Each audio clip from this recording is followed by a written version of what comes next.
Those who deny the evangelistic purpose of John's gospel typically depend heavily on the present tense. They think that the present suggests the idea that you may continue to believe. The 27th edition of the Nestle-Aland Greek New Testament indicates that the present tense is found in 3 old manuscripts and a few others. The rest support the aorist. Actually, it makes no difference at all which reading is accepted. The view that the present tense supports the idea of continue to believe is a semantic fallacy. This was pointed out as long ago as 1975 by Johannes P. Lowe.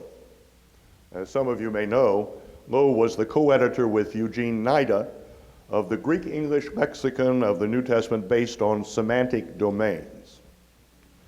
In 1975, Lowe published an article, Verbal Aspect in the First Letter of John, in the journal Neo-Testamentica. There Lowe states this, and I quote, "The Greek presens," he uses the Latin there, "the Greek presens is actually neutral or unmarked. It is a 0 tense.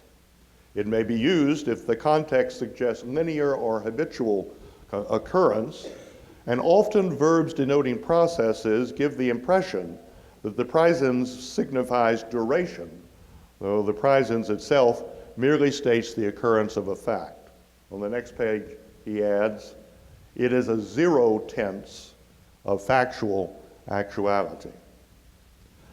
I know, of course, that this is not what was taught in Greek classrooms for the last several generations. Most scholars were weaned on the idea that the present tense expressed ongoing or continuous action. But this idea is a semantic fallacy.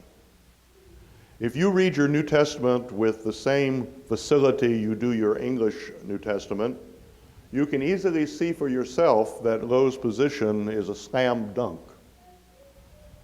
I'm sorry to say this, but you can get a reputation as a Greek scholar without reading the Greek New Testament easily. That's because the field of New Testament Greek is loaded to the max with helpful tools. Lexicons, grammars, word studies, commentaries, the whole 9 yards. You don't need to know very much to use all these tools. The number of skilled semanticists like Lowe is quite small. I once heard some lectures by his co-editor Eugene Nida, reputed to be a linguistic genius. I suspect that Lowe is not too far behind.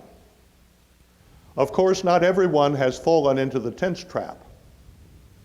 You can find a competent conservative defense of John's evangelistic purpose in Carson, Moo, and Morris's An Introduction to the New Testament. What's the bottom line?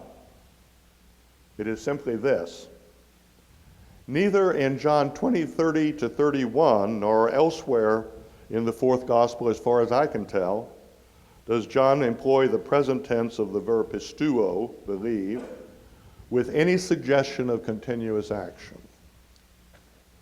The idea that John's purpose was to get people to continue to believe does not have a shred of linguistic evidence. It is based on a 0 tense, and it has 0 probability.